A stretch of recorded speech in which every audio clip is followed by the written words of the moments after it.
Kannepalli pump house నుంచి నీటిని తీసుకోవచ్చన్నారు BJP MP Etela Rajender. ఇలాంటి సమయంలో భేషజాలకు పోవద్దన్నారు. ఇప్పుడు కావాల్సింది విమర్శలు ప్రతివిమర్శలు కాదని నీళ్లు కావాలని సూచించారు. 2 రోజుల క్రితం ఈటెల ఏమన్నారో చూద్దాం.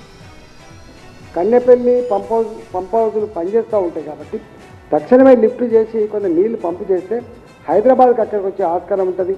కొంత గొడ్డు గోదకు నీళ్ళు అక్కడికి వచ్చే ఆస్కారం అయితే తప్పకుండా ఉంటుంది. ఇవాళ వాళ్ళని చూస్తున్నా, నేను ఇరిగేషన్ మినిస్టర్ గారిని, తర్వాత టీఆర్ఎస్ వాళ్ళు చూస్తా ఉన్నా. విమర్శలు కాదు ఇప్పుడు కావాలి.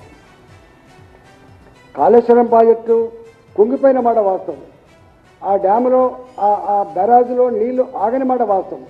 కానీ దానికి ఒక సిస్టమ్ ఏంటంటే, వచ్చేటువంటి గోదావరి నీళ్లు ఈ పంప్ హౌస్లకు వచ్చే పోతాయి. 50,000 క్యూసెక్లు వచ్చినా కూడా పంప్ హౌస్లకు వస్తాయి.